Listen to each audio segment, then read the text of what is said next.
Semiconductor device. In this, first we'll see about classification of solids.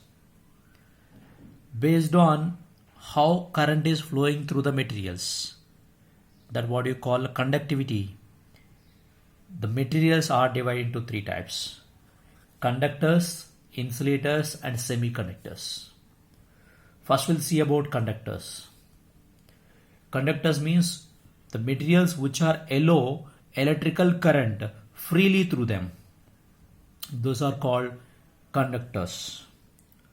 Why they are allowing current freely through them means that is because of incomplete filling of valency shell. Means only one or two electrons are there in the valency shell. Remaining all subshells are free and they are behave like a conduction band. And in case of conductors, if you see, the valency band and conduction band almost overlap. There is no energy gap between these two. In general concept, what is in an energy band theory, what we discussed, that you see there is a conduction band and a valency band. There is a gap between the bands, that what you call Farbedian energy gap. But this gap is zero in case of conductors. That means to jump electron from valency band to conduction band not required any energy. They are overlapped. Means easily we can transfer electron. Easily electron can jump from valency band to conduction band, which is participate in the conduction process. That is the reason here electrical conductivity is more, that is resistance is less. So example for this type of metal is gold, silver, copper and aluminum. Like that metals, almost all metals are good conductors only. And these are having high electrical conductance. Conductance represented with sigma.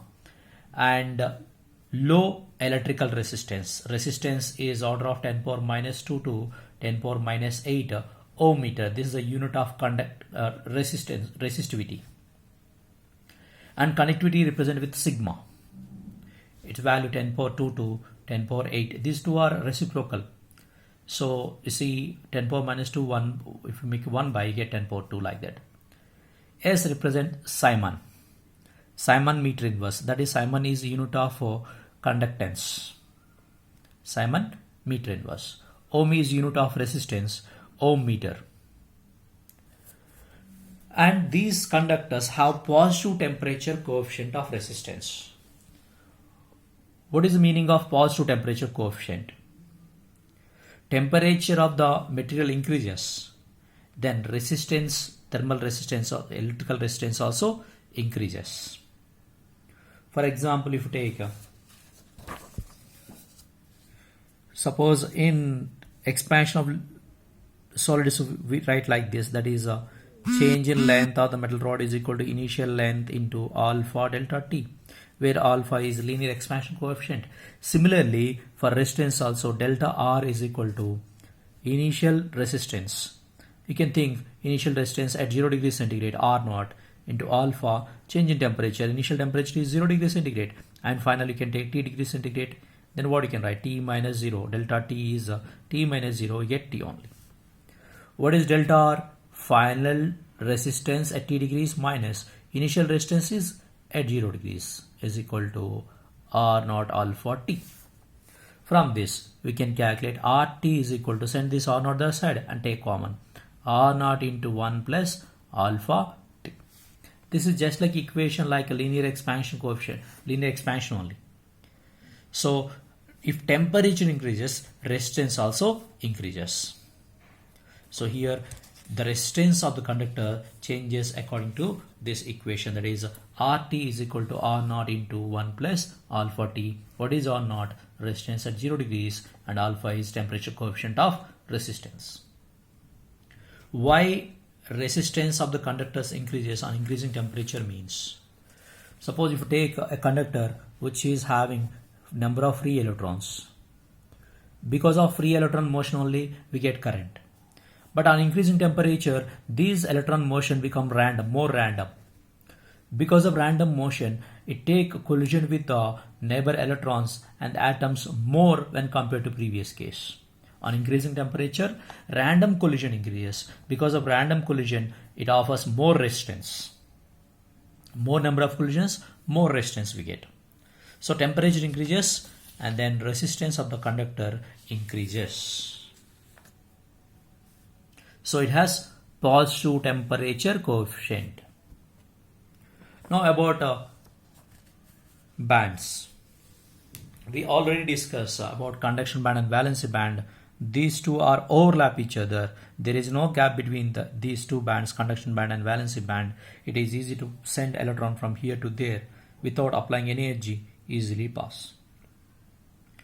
The energy gap, the gap between these two energies bands, what they call forbidden energy gap, that is 0 for this conductors.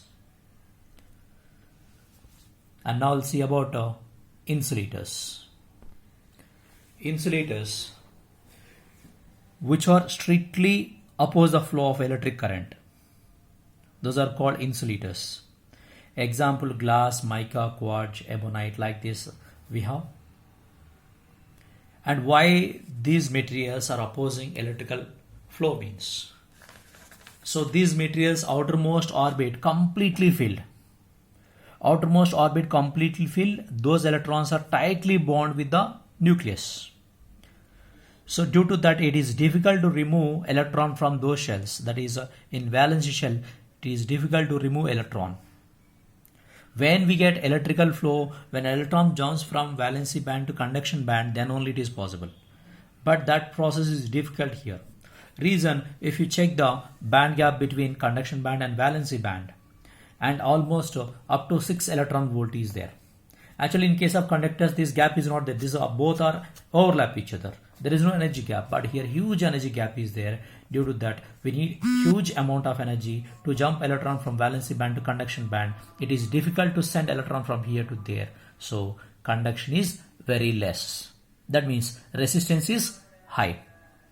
So now we'll see about electrical resistivity. That is very high value, see positive value. And conductivity is very low. And units ohm meter and Simon meter inverse. And these also having positive temperature coefficient, because here also even and a less number of electrons are jumped by applying huge energy. Because of increasing temperature, they also start moving randomly. Because of that, resistance increases.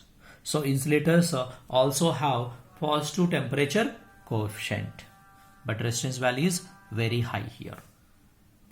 So this is about insulators, and band gap is very high, and it is difficult to send electron from valency band to conduction band, valency band to conduction band. Now we'll see about semiconductors. You see, conductors which are allows electrical current freely through them. Insulators means which are perfectly blocks the current. But semiconductors means these conductors are allows currently partially and blocks current partially. So we can say these are having intermediate resistance or intermediate conductance. Average conductance and average resistance is there. And the resistance of the semiconductors is less than insulators and more than conductors. And conductance is of this semiconductors is less than conductors and more than insulators. Why these materials behaves like that? Example for semiconductors is silicon and germanium, fourth group elements. And these silicon atom has valency, 4 valency is there. Electron configuration, if you check that we get silicon 14, 28, electron configuration 1s2, 2s2, 2p6, 3s2 and 3p2. See, in outermost orbit how many subcells are there? Actually there s orbit 2, p orbit 6 should be there, total 8 should be there. But only 4 electrons are available, means half filled. When compared to completely filled shell, half filled means less stable. But partly filled, if 1 electron, 2 electron are there, when compared to that, half filled shells means that is more stable. That's why, and half filled shells means at low temperature if you take. At less temperature, silicon has a 4 valency. And we are taking here only valency electrons, not what are the electron inside. Those are forming covalent bond with the neighbor silicon atoms. 4 valency are there, and 4 electrons are forming covalent bond with a neighbor silicon atom. Due to that, because of sharing of electron, and you get 8 electrons. So in outermost orbit, 8 electrons is there for any atom, that gets stability. Like this, by forming covalent bond, it gets stability. But if you heat this, if you increase the energy of this, easily this bond breaks and this electron get free. Then what happens? It behave like a conductor. So initially at low temperature, if you're not applying any energy, then what happens? These bonds are very strong. Then this material, semiconductors, are behaves like insulators. But when temperature increases, what happens? And these bonds breaks and electrons get free. Because of free electron, current flows. So here what happens? Conductivity increases and resistance decreases. Because of half field, this happen. Half field. And other point here, and what do you say about temperature coefficient? Just now only we discussed at low temperature these bonds are strong and no free electron available. Because of that, no current is flowing. Behave like insulator. If temperature increases, what happens? Free electron come outside. This bond breaks and the electron comes outside, get free, which are participate in the conduction process. Then it behaves like a conductors. That means on increasing temperature, resistance of the semiconductor decreases. So that is the reason these are having negative temperature coefficient. So what is negative temperature coefficient? On increasing temperature, bonds, covalent bond breaks and electron get free, and those are try to participate in the electrical flow. There in the remaining two cases, that is conductors and insulators, what happen? On increasing temperature, resistance also increases. But here what happen? Decreases. That's why these are having, semiconductors are having negative temperature coefficient. The resistance value, you see, the resistance value or resistivity value, it is in between insulator to conductors. More than conductors and less than insulators. And here, conductivity, it is less than conductors and more than insulators. And how resistance of semiconductor changes, we get equation like this. If you observe, this will get an exponent. A graph we are getting like this. So you see that temperature increases, resistance value decreases down in exponential way. Suppose if you observe about conduction band and valency band.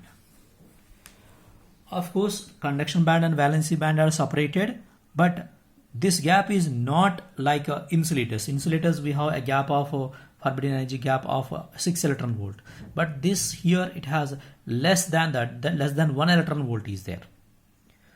But we can't say that these two are overlap each other. Like in conductors, what happen? Overlap. Insulators, huge difference is there, huge gap is there. But in case of semiconductors, it is not having huge gap and not overlap. Means some intermediate distance is there. So up to suppose silicon, germanium, for different semiconductors, different value is there. 0.3, 0.7, 1 electron volt, like that. So it changes, but not like insulator, not big like insulators, very not like not small like conductors. It is having an average value.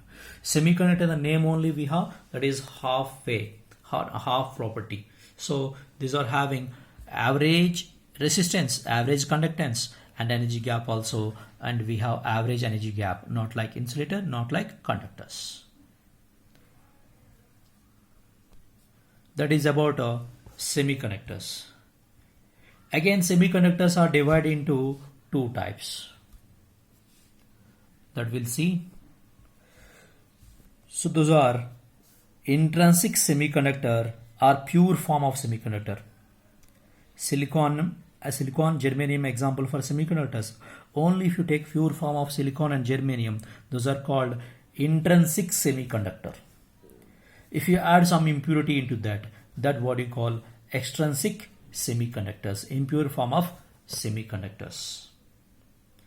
So first we'll see about intrinsic semiconductor and pure form of semiconductor, and example for that silicon and germanium. Suppose you see silicon atom. So how much valency is there? That is a tetravalent. 4 valency is there for silicon atom. Only in outermost orbit how many electrons are there? That only we have to take. That is valency. 4 valency is there. 4 valency, of course it is an average stable. To get more stable, what happen? It forms silicon atom, forms covalent bond with 4 neighbor silicon atoms. So now 8 electrons are shared and this become more stable here. At less energy and low temperature, what happen? These bonds are strong and no free electron available in the material. Due to that, electrical conductance is less, resistance is high. Whenever temperature increases, what happen? This bond break, this electron goes outside. Whenever electron goes outside, inside a place of electron is created. The place of electron or requirement of electron. That requirement of electron they call it as a hole here. Hole is nothing but it is vacancy of electron is created. Vacancy of electron. This vacancy of electron behaves like a positive charge. Why? Because electron is negative charge. So this hole behaves like a positive charge. When temperature keeps on increasing, what happen? This bond breaks and these electrons get free and the free electrons are available and that will be participate in the conduction. So what happen? Current increases and resistance decreases. Semiconductor, how they behave? Like based on temperature increases, their resistance decreases. We already discussed about that negative temperature coefficient they have. And here we are getting current due to two types of particles. That is one due to electrons, other due to holes. Suppose you see where electron lies, where electron stays, and you see before temperature increases or at low energy is there in the atom, then the electrons stay in a valency band. On heating, on giving energy, what happen? This jumps to conduction band and participate in the electrical flow. And what is this gap? This gap already we discussed. This is about 1 electron volt. Nearly 1 electron volt gap is there in case of semiconductor. Here in this material we get current due to two types of particles, electrons and holes. The current due to electrons and holes, total current flowing through the semiconductors is electron current due to holes and plus current due to electrons. In case of intrinsic, nothing but pure form of semiconductor, number of holes and number of electrons are same. Why? Because you see that in case of this, initially there is no free electron, no free hole at low temperature. On increasing temperature, what happens? This electron leaves this place and goes outside. Whenever electron goes outside, here it forms a hole. Means how many electrons are leaving the bond, that many holes are formed inside. That means how many electrons are there and the same number of holes also there inside the material. That means number of electrons and number of holes are same in case of intrinsic semiconductor. That is Ne is equal to NH. Number of electrons is equal to Ne is number of electrons, NH is number of holes. Both are same in case of intrinsic semiconductor. Suppose you can think electron is initially in valency band. By gaining energy, it can go on upper shell. So what is the probability of staying electron? Maybe it stays in valency band, maybe it stays in conduction band. It is impossible to stay between these two bands because this is forbidden energy gap. What is forbidden energy gap? There is no electron is staying in that gap. There is zero probability to stay electron in that gap. But what is average energy of electron? We can't take here and we can't take there. Why? Because sometimes only it is here and sometimes it will stay here. That's why we are taking an average energy level of electron that they define as Fermi level. What is Fermi level? Average energy level occupied by electron between valency band and conduction band. Means what do you think? Electron stays here. But actually it is impossible to stay electron here. Average level we are taking. That level what we call Fermi level. that is exactly equal distance from conduction band to Fermi level and from valency band to Fermi level. Equal distance should be there. That is in case of intrinsic semiconductor or pure form of semiconductor, the Fermi level exactly lies between conduction band and valency band. So what is a Fermi level? Fermi level, the average energy level occupied by the electron between valency band and conduction band.